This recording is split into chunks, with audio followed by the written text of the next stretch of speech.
நாடி தேனுகனும் களிரும் புள்ளும் உடன் மடிய வேட்டையாடி வருவானை விருந்தாவனத்தே கண்டோமே. இது ஆண்டாளுடைய பாசுரம். நாச்சியார் திருமொழியில் ஓர் பெண்ணும் ஒரு இடைப்பெண்ணும், மற்றொரு பெண்ணும் அதே போல மற்றொரு கோபிகாஸ்திரி இடைப்பெண்ணும் கண்ணன் எங்கே எங்கே என்று தேடிக்கொண்டு வருகிறார்கள். அதுல ஓர் பெண் கேட்கிறாள், வீட்டை பண்ணி விளையாடும் விமலன் தன்னை கண்டீரே, நாட்டை படையன்னு அயன் முதலா தந்த நளிர் மாமலர் உந்தி. பகவான் இந்த உலகத்தை எல்லாம் படைக்க வேண்டும் என்பதற்காக தன்னுடைய நாபி கமலத்திலிருந்து முதலில் பிரமனை படைத்தான். அதை கொடங்கி வீட்டை பண்ணி விளையாடும் உலகம் முழுவதையும் பண்ணி லோகவத்து லீலா கைவல்லம்னு வேதவியாசர் பிரம்மசூத்திரத்திலே சொன்னா போலே தான் விளையாடுவதற்காகவே உலகத்தை முழுவதும் சிருஷ்டித்தான். அப்படி சிருஷ்டித்த பரமாத்மாவை எங்கேயாவது கண்டீடா? நாட்டை படையன்னு அயன் முதலா தந்த நளிர்மாமலர் உந்தி வீட்டை பண்ணி விளையாடும். இப்படி உலகத்தையே படைத்து காத்து அழிக்கிறான் எம்பெருமான். இன்புறுமி விளையாட்டுடையான், அழகிலா விளையாட்டுடையாரவர் தலைவர் என்று கம்பரும் சொன்னபடிக்கு இப்படி விளையாடக்கூடிய பகவானை எங்கேயானும் கண்டீர்களா? அப்ப பரபிரம்மத்தை கண்டீரா என்று ஒரு பெண் கேட்கிறாள். அதற்கு மற்றொரு பெண்ணு பதில் சொல்றா, இல்ல நாங்க கண்ணனை பார்த்தோமே, நீ கேட்கிற பிள்ளை அவர் தானே. பிரம்மத்தை பாத்தியா, உலகத்தை படைத்தவனை பார்த்தாயான்னு ஒருத்தி கேட்க, காட்டை நாடி தேனுகனும், காட்டிலே தேனுகாசுரன், அடுத்து களிரும் புள்ளும், ஆனை வடிவத்திலே வந்தவனு சரி, எங்கோ குவலையா பீடத்தை முதலை பட்டணத்துல போய் கண்ணன் முடித்தார். அதே போல புல் பகாசுரன் கொக்கு வடிவத்தில் இருந்தவன முடித்தார். இவர்களெல்லாம் மடிந்து போகும்படிக்கு வேட்டையாடி வருவானை விருந்தாவனத்தே கண்டோமே. வேட்டையாடி தீயவர்கள் அத்தனை பேரையும் வேட்டையாடி நல்லார்களையெல்லாம் காத்து கொடுக்கும் கண்ணனை பிருந்தாவனத்திலே கண்டோம். அப்ப பகவான் உலகத்தையே படைப்பவன், உலகை படைப்பவனை கண்டீர்களா என்று ஒருத்தி கேட்க, காளியனையும் அதே போல தேனுகாசுரனையும் பிரலம்பாசுரனையும் புள்ளு பகாசுரனையும் முடிப்பதற்காக வேட்டையாடி வந்த கண்ணனை கண்டோம். இது பதில். உலகை படைத்தவனை கண்டீரா? பதில். தேனுகாசுரனை கொன்ற கண்ணனை கண்டோம். ரெண்டையும் சேர்த்து பார்த்தா அப்ப உலகத்துக்கே காரணமான பகவான் ஸ்ரீமன் நாராயணனே தேனுகாசுரன் கழுதை வடிவத்தில் வந்த அசுரனை முடித்து பனம்பழங்களை எல்லாம் எடுத்து உண்டு அனைவருக்கும் கொடுத்து மகிழ்ந்த கண்ணன். என்ன ஆண்டாள் தன் பாசுரத்தில் சாதிக்கிறார்? தேனுகாசுர வதம் முடிஞ்சு போச்சு, இனி அதற்கு அடுத்தா போலே காளிய தமனம். காளியன் பெரும் பல தலைகளை உடைய நாகப்பாம்பு. அந்த பாம்பின் தலையிலே கண்ணன் குதித்தான், நாட்டியம் ஆடினான், அவன் கர்வத்தை அடக்கினான், அவனை சமுத்திரத்துக்கே ஓட்டி விட்டுட்டார். இதான் அடுத்து நாம 16வது அத்தியாயத்துல பார்க்க போறோம். 15வது அத்தியாயத்தினுடைய கடைசி ஸ்லோகங்களில் தே சம்பிரதீத ஸ்மிருதயா சமுத்தாய ஜலாந்திகம் ஆசன் சுவிஸ்மிதா சர்வே வீக்ஷமானா பரஸ்பரம் அன்வமம் சததத்ராஜன் கோவிந்தானுகிரகேக்ஷிதம் பீத்வா விஷம் பரேதஸ்ய புனருத்தானமாத்மனஹ. விஷத்தண்ணீரை குடிச்சுட்டு மாடுகள்லாம் மயங்கி போச்சு. மேல எந்த பறவைகளும் பறக்க முடியாது. பக்கத்துல இருந்த குழந்தைகள்லாம் மயக்கமா விழறா. இதை பார்த்த கண்ணன் இன்று இதற்கு ஒரு முடிவு கட்டுட வேண்டிதான்.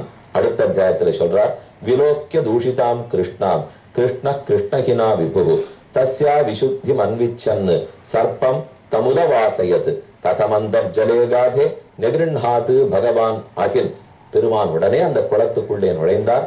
போனால் பெருத்த வாளோடே பல படங்களோடே காளியன் என்னும் கொடிய நாகப்பாம்பு வசித்து வந்தது. ஏன் அது அங்க வசிச்சிருந்தது? கண்ணன் அதை என்ன பண்றார்கிறதை சுக்கர சொல்றார். காளிந்தியாம் காளியஸ்யாசீத் ஹ்ரதஹ கஷ்சித் விஷாக்னினா. காளிந்தி நதி யமுனை ஆற்றிலே காளியனுடைய மடு, ஹ்ரதம்ங்கிறது ஒரு மடு, காளிய ஹ்ரதம், காளியனுடைய மடு இருந்தது. இன்னைக்கு 2 அதை போன்ற குளங்களை பிருந்தாவனத்தில் நாம் சேவித்துக் கொள்ளலாம். ஒன்று பழைய காளியன் மடு, சற்றே தள்ளி இருக்கிறது. ஒன்று புதிய காளியன் மடு, நயா புராணா. இதைத்தான் மாத்தி மாத்தி அந்த ஊர்ல போனா 2 சொல்லுவா. நமக்கு சந்தேகம் வரும், வெள்ளம் ஏமாத்துறாளோ என்ன. புராணா காளிய ஹ்ரத் ஒரு இடம் சொல்லுவா, இல்ல நயா காளிய ஹ்ரத் மற்றொரு இடம் சொல்லுவா. 2 இருக்கே ஏமாத்துறாளோன்னா ஒண்ணு இல்ல. அது அவ்வளவு பெரிய மடுவாக இருந்தது. நாம தான் ஊரை உருவாக்கணும் கட்டடங்களை கட்டுறோம்னுட்டு எத்தனை இடத்த குளத்தை தொட்டு கட்டடமா இன்னைக்கு நாம கட்டி வச்சிட்டோம். அதை போல அங்கேயும் நடந்தது. அப்ப அந்த மூலையில ஒரு கொஞ்சம் குளம் இருக்கு, இந்த மூலையில இன்னும் கொஞ்சம் குளம் இருக்கு, நடுவுல வீட்டை ஆக்கினது அவர்களுடைய குற்றம் அல்ல, பகவானும் அப்படி பண்ணலை. அதனாலதான் அங்கொன்றும் இங்கொன்றுமாக. இப்ப துவாரகையில பெருமாளை சேவைக்கு போறோம், பேட் துவாரகாங்கிறது கடலுக்குள்ள இருக்கு, கொஞ்சம் தூரம் போகணும். கோமதி துவாரகா கரையில் இருக்கு, கடற்கரையில் இருக்கிறது. இது என்ன துவாரகை, அதென்ன துவாரகைன்னுவா. இந்த கோமதி துவாரகையிலேருந்து பேட் துவாரகை வரைக்கும் கண்ணனுடைய அரண்மனை இருந்தது. 12 யோஜனை தூரத்துக்கு கண்ணன் கடலிடத்தை பிரார்த்தித்து நிலத்தை பெற்று நீண்ட அரண்மனை கட்டி அங்குதான் நாட்டை ஆண்டு வந்தார். துவாரகாதீசன் துவாரகாதீசன் கொண்டாடுறோம். இன்னைக்கு அந்த மூலையில கொஞ்சம் இடம் இருக்கு, கடற்கரையில இடம் இருக்கு, நடுவுல கடல் சூழ்ந்து கொண்டது. அங்க கடல் சூழ்ந்து நுடுத்து நிலம் துண்டாடி போச்சு. இந்த இடத்துல நாம நிலத்தை வச்சு வச்சு கட்டி கட்டி பெருசா இருந்திருந்த மழு குளத்தையே தூத்துட்டோம். அதனாலதான் பல இடங்கள்ல நயா புராணான்னு இருக்கே தவிர எல்லாம் ஒன்றா சேர்ந்துதான் இருக்கு. இன்னைக்கு அந்த இடத்துல ஒரு மரம் இருக்கு, கதம்ப மரம். அந்த கதம்ப மரத்தின் பேரிலே ஏறிதான் கண்ணன் மடுவுக்குள்ளே குதித்தான். அந்த சரித்திரம் தான் இப்ப பாக்குறோம். சிரப்பமான பயாயஸ்மின் பதந்த்யுபரிகா கதாக. இது எவ்வளவு விஷம் தோய்ந்த குளம் தெரியுமோ. ஆகாயத்தில் அதுக்கு மேல பறக்கிற பறவைகள் அத்தனையும் சட்டென்று உயிரற்று கீழ் விழுந்துரும். தம் சண்டவேக விஷயீரியம் அபேட்சத்தேன துஷ்டாம் நதீஞ்ச கல சம்யமனாவதாரः கிருஷ்ணः கதம்பமதிருஹ்ய ததः அதிதுங்கமாஸ்போட்ய காடரசனः ஞபதத் விஷோதே. விஷந்தோ இந்த குளத்துல இறங்கணும் இல்லையோ, அதுக்கு ஒரு ஸ்பிரிங் போர்டு வேண்டியிருந்தது கண்ணனுக்கு. நம்ம ஸ்விம்மிங் பூலுக்கெல்லாம் போனோம்னா அதில் ஏறி ஏறி குதிச்சு போட்டியெல்லாம் நடத்துறாளோ இல்லையோ, அது ஒரு போர்டுல இருந்து அப்படி 2 குதி குதிச்சுட்டு தடால்னு கீழே குதிக்கலையா. முன்னாடியே லுக்கா குண்டம்னு ஒண்ணு சொன்னேன்னா அதைத்தான் காமியவனத்திலே கண்ணன் அங்கிருந்து தடால்னு கீழே குதிப்பார்னுட்டு. அதே போல இங்கேயும் பக்கத்துல ஒரு கதம்ப மரம் வளர்ந்திருந்தது. அதுல தன் திருவடிப்பட கண்ணன் ஏறினார். பூத்தனில் கடம்பேறி காளியன் உச்சியில் நட்டம் பாய்ந்துன்னு போசனம். கதம்ப மரத்தில் திருவடிகளை வைத்தார், ஓங்கி விஷக்குளத்திலே குதித்தார். உடனே பூர்வாச்சாரியர்கள்லாம் பிரார்த்திக்கிறார். உத்தவர் வேண்டிக் கொள்ளுகிறார், சுகாச்சாரியர் வேண்டிக்கிறார். அகம் கதம்போ பூயாசம் குந்தோவா யமுனா தட்டே. குருந்த மரமாகவோ கதம்ப மரமாகவோ யமுனையாற்றங்கரையில் இருக்கும் பேரு வேண்டும். அப்பதானே கண்ணனுடைய திருவடிப்பட அதுல ஏறலாம். ஆச்சின்வத குசுமமங்கிரி சரோருகந்தே ஏபேஜிரே வனஸ்பதையோ லதாவா என்னும் பஞ்சஸ்தவத்துல அழகான கேள்வி. ஆங்காங்கு உன் திருவடி பட்டு மரம் செடி கொடிகள் கூட மோட்சத்துக்கு படுத்தாமே, அந்த சம்பந்தம் எனக்கு கிடைக்க கூடாதான்னு பிரார்த்திச்சுக்கிறார். தாவோ விருஷா வத்சதர்யா கிரந்தமானா சுபுத்திகதாக கிருஷ்ணேன் நெஸ்தேக்ஷணா பீதா ருதத்த இவ தஸ்திரே. கண்ணன் குளத்துல குளிச்சார், மேல குமிழ் நீர் குபுக் குபுக் குபுக் அப்படின்னு தண்ணீர் மட்டும் வந்தது. கண்ணன் ஆழமா குளத்துக்குள்ள போயிட்டார். மேல கண்ணனுடைய தலையே தெரியல. பக்கத்துல இருக்கிற குழந்தைகளுக்கெல்லாம் பயமா போச்சு. இது ஏற்கனவே விஷக்குளம். கண்ணன் குதிச்ச உடனே ஒருவேளை அவளுக்கும் பிராணம் படுத்தோ, ஓருயிரான கண்ணனை நாம இழந்துட்டோமா, கண்ணனை விட்டுட்டு நாம என்ன நந்தகோபாலனுக்கு யசோதைக்கு பதில் சொல்லுவோம். குழந்தைகளுக்கெல்லாம் பயம். கண்ணனையான காணம் தான் ஆலக்ஷ்ய பயோத்விக்னாக கோபா நந்த புரோகமாக வினா ராமேண கஹ் கிருஷ்ணன் ஞாத்வா சாரயித்தும் கதம். அப்பதான் ஒரு உண்மை தெரிஞ்சது. ஓ, இன்னைக்கு பார்த்து கண்ணன் பலராமன் கூட இல்லாம வந்துட்டாரே, யார் காப்பாத்துவான்னு தெரியலையே, நமக்கெல்லாம் இந்த பாம்பை கொன்ற அளவுக்கு சக்தி கிடையாதே என்று குழந்தைகள்லாம் திருப்பி ஓடினா. நந்தகோபாலன் யசோத காலில் கட்டிண்டு என்னமோ சொல்லணும் முயற்சி பண்றா. கேவி அழறா, ஒரே பொறுமரா, ஒன்னும் சொல்லலை. நந்தகோபாலனுக்கு என்னமோ அனர்த்தம் நடக்கிறதுன்னு தெரியுது. பிள்ளைகளே, எங்க போனீள், என்ன பண்ணீள்னு சொல்லுங்க. என்ன ஆபத்து? உங்களுக்கு ஆபத்தா, கண்ணனுக்கு ஆபத்தானா? கண்ணனுக்குன்றாலே தவிர கண்ணனுக்கு என்னன்னு சொல்ல வேண்டாமா? அதை சொல்றதுக்கு அவளால முடியல. கண்ணன் மடுக்கரையில இருந்தார், குதிச்சுட்டார். கண்ணனை பாம்பு கொன்னுடுத்தோ, கண்ணனுக்கு விஷம் கொன்னுடுத்தோன்னு சொல்றதுக்கு நாக்கு எழும்புமா? ஓர் உயிர், அந்த ஊருக்கே உயிர் கண்ணன் தான். அதனால என்ன சொல்றதுன்னு தெரியல. கையை பிடிச்சு இழுத்து எல்லாரையும் அழைச்சின்னு வரா. ஆபால விருத்தவனிதாக சர்வேங்க பசு விருத்தையாக நிர்ஜக்முர் கோகுலாத்தீனாக கிருஷ்ண தரிசன லாலசாக.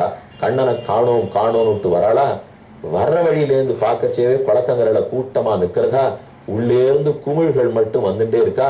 இதை பார்த்துட்டு சுமாரா விஷயம் தெரியறதுக்குள்ளே ஓ, கண்ணனை இழந்து போட்டோம் போட்டிருக்கேன்னு பயந்து தடால் அவாவா கீழே விழறா. எல்லாருக்கும் உயிர் பிரிய ஆரம்பிச்சு கொடுத்தான். நாச்சியார் திருமொழியில ஆண்டாள் பாசுரம், நீர்க்கரை நின்ற கடம்பை ஏறி காடியன் உச்சியில் நட்டம் பாய்ந்து போர்க்களமாக நிறுத்தம் செய்த பொய்கை கரைக்கு என்னை உய்த்திடுமின். இனி அடுத்த பிறவியின் இருந்தால் அந்த பொய்கை கரை காளியனுடைய குளத்தங்கரையில என்னை கொண்டு போய் போடுங்கோ. அந்த ஊர் மக்களுக்கு இருந்த பரிவுதான் என்னை. இப்ப எனக்கு மயக்கம் தீரணும், ஆண்டாளுக்கு அன்பு பெருகணும்னாலும் காளியன் மடுக்கரையில கொண்டு போய் போட்டுட்டா கண்ணனை காணோம்னு உடனே ஊர் மக்கள் எல்லாம் யாரும் குத்தலே கொல்லலே ஒண்ணுமே பண்ணல, தடால் தடால் மயக்கம் போட்டு விடறாளாம், பிராணம் போயிற அளவுக்கு ஆயிட்டாளாம். இதே போல போர்க்களமாக நிறுத்தம் செய்தான்னு ஆண்டாள் பாசம். காளிங்கனுடைய தலைக்கு மேலிலே கண்ணன் அதையே ஒரு போர்க்களமாக கொண்டு நிறுத்தம் செய்தான், அதாவது நாட்டியமாடினான். இது ஒரு கருத்து. இன்னொரு கருத்து, கண்ணன் காளியன் உச்சியில் குதித்தானோ இல்லையோ, ஊர் போர்க்களமா போச்சு. காளியனுடைய தலை போர்க்களமா போகி ஆடினான்ங்கிறது ஒரு கதை. இன்னொரு கதை, இன்னொரு கருத்து, ஊர் போர்க்களமா போச்சு. போர்க்குளத்துல தடால் தடால் வீரர்கள் விழுந்து பிராணன் விடுவாளோ இல்லையோ, அதை போல இந்த ஊர்லயே கண்ணன் அங்க குதிச்சான்னு கேள்விப்பட்ட உடனே இவ போர்க்களமாக தடால் தடால் விடறார்கள். போர்க்களமாக நிறுத்தம் செய்த பொய்கைக்கரைன்னு பாசம். யுத்தம் ஸ்வகோகுலம் அனன்யகதிம் நிரீக்ஷ சஸ்திரீ குமாரம் அதிதுக்கிதம் ஆத்மஹேதோ ஆக்ஞாய மத்திய பதவீம் அனுவர்த்தமானஹ ஸ்தித்வா முகூர்த்தம் உததிஷ்டது உரங்க வந்தாது. மேல இந்த மாதிரி பெரிய அல்லோல கல்லோல படுறது கண்ணனுக்கு தெரிஞ்சு போச்சு. கொஞ்ச நாள் விளையாடலாம்ங்கிறதுக்காக உள்ளுக்குள்ளே நீர் விளையாட்டு நீச்சல் விளையாடலாம்னு அவர் இறங்கினார். ஆனா குழந்தைகள் வருத்தப்படுறா, அப்பா அம்மாவுக்கு வேற வருத்தமானு கேள்விப்பட்டாரா, சடார்னு காளிங்கனுடைய அவனுடைய வால்ல ஏறி ஒரு மிதி மிதிச்சார். அவனுக்கு கோபம் வந்துடுத்து. தன்னுடைய அனைத்து தலைகளையும் எடுத்துக்கொண்டு கண்ணனை பீடிக்க வந்தான். தன்னுடைய உடலாலே கண்ணனுடைய உடலை பிடிச்சு சுத்தினான். வாலத்தனையும் போட்டு நசுக்கினார் கண்ணன். இனிமே நான் உள்ளுக்குள்ள இருந்தா மக்களுக்கும் ஆபத்து, இந்த காளிங்கனும் நம்மை இன்னும் அழுத்துவான்னு தெரிஞ்சுட்டு கீழிருந்து ஒரு தாவு தாவி ஏறி போய் கண்ணன் காளிங்கனுடைய தலையில அமர்ந்தார். அதுல நின்று கொண்டே நாட்டியமாட ஆரம்பிக்கிறார்.